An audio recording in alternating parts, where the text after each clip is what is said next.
KTM versus RX bike owner. Mileage ಸಿಟಿಯಲ್ಲಿ ಆರಾಮ 45 ಕೊಡುತ್ತೆ. ಹೈವೇಲಿ 55 ಮುಲಾಜೆ ಇಲ್ಲ. ಸಿಟಿಲಿ ಅಬ್ಬಬ್ಬ ಅಂದ್ರೆ 30 ಕೊಡುತ್ತೆ, ಹೈವೇಲಿ 35-40 ಕೊಡುತ್ತೆ. ಎಷ್ಟು ಜನ ಕೂರ್ಸ್ಕೊಂಡು ಹೋಗ್ಬೋದು? ನನ್ನ ಫ್ರೆಂಡ್ಸ್ ಗ್ಯಾಂಗು 5 ಜನ. ಎಷ್ಟೋ ಸಲ ಲಾಂಗ್ ಡ್ರೈವ್ ಹೋಗಿದ್ದೀವಿ ನನ್ನ RX ಅಲ್ಲಿ. ಆಕ್ಚುಲಿ ಒಂದ್ಸತಿ ಗರ್ಲ್ಫ್ರೆಂಡ್ ಕೂಡ್ಸ್ಕೊಂಡು ಹೋಗಿದ್ದೆ. ಹೋಗ್ತಾ ಇಬ್ರು ಬರ್ತಾ ಒಬ್ನೇ, ಮಧ್ಯದಲ್ಲಿ ಜಾಗ ಸಾಕಾಗದೆ ಎಲ್ಲಿ ಬಿದ್ದೋದ್ಲೋ ಗೊತ್ತಾಗ್ಲಿಲ್ಲ. Maintenance charges?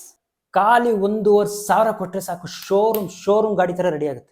ತಗೊಂಡ್ರೆ EMI ಮುಗ್ದಿಲ್ಲ, ಆಗಲೇ ಮೇಂಟೆನೆನ್ಸಿಗೆ ಅರ್ಧ ಸಂಬಳ ಹೋಗ್ತಾ ಇದೆ. ಕ್ರೇಜಾ? ಹಳೆ ಶಿವಣ್ಣ ಸಂಯುಕ್ತದಿಂದ ಹಿಡಿದು ಮೊನ್ನೆ ಬಂತಲ್ಲ ಕಾಂತಾರ, ಅಲ್ಲಿ ತನಕ ಇವತ್ತಿಗೂ ಅದೇ ಕ್ರೇಜ್ ಕ ಬಾಪ್. ಮೊನ್ನೆ ಯಾವುದೋ ಹೊಸ ಮಾಡೆಲ್ ಬಂದಾಗಿಂದ ಸ್ವಲ್ಪ ಕಮ್ಮಿ ಆಗಿದೆ, but it's okay. Comfort level? ಕಂಫರ್ಟಾ? 10 ವರ್ಷದಿಂದ ಹೊಡಿತಾ ಇದ್ದೀನಿ, ಇದುವರೆಗೂ ಒಂದು ಮೂಳೆನೂ ನೋವು ಬಂದಿಲ್ಲ. ಎಷ್ಟೋ ಸಲ ನಾನು ಗಾಡಿ ಹೊಡ್ಬೇಕಾದ್ರೆ ಕೈ ಬಿಟ್ಬಿಟ್ಟು ಮೆಸೇಜ್ ಮಾಡ್ಕೊಂಡು ಹೋಗಿದ್ದೀನಿ. ಇದಕ್ಕಿಂತ ಕಂಫರ್ಟ್ ಬೇಕಾ? ತಗೊಂಡಾಗ ಹೆವಿ ಮಜಾ ಬಂತ ಗುರು.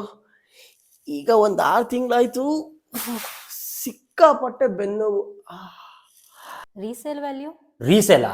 ಯಾಕೆ ಮರ್ಬೇಕು? ನಕ್ಕನ್ ಯಾಕೆ ಮರ್ಬೇಕು? ನಾನು ಸತ್ತೆ ನನ್ನ ಜೊತೆ ಉಣ್ಬೇಕು ಆ ಗಾಡಿನ. ನನ್ನ ದೋಸ್ತ ಗುರೋದು. ಇದನ್ನ ತಗೋಬೇಕಾದಾಗ ಒಂದು ಕಿಡ್ನಿ ಮಾರಿದ್ದೆ, ಇವಾಗ 10% ಹೋಗುತ್ತಲ್ಲ ಡೌಟು. ನಿಮ್ಗೇನಾದ್ರೂ ಬೇಕಾ? ತಗೊಳ್ಳಿ, ಜಾಸ್ತಿ ಓಡಿಸಿಲ್ಲ, ಬೆನ್ನು ಅಂತ ಮನೇಲೆ ಇಟ್ಟಿದ್ದೆ, ಬೇಕಾ?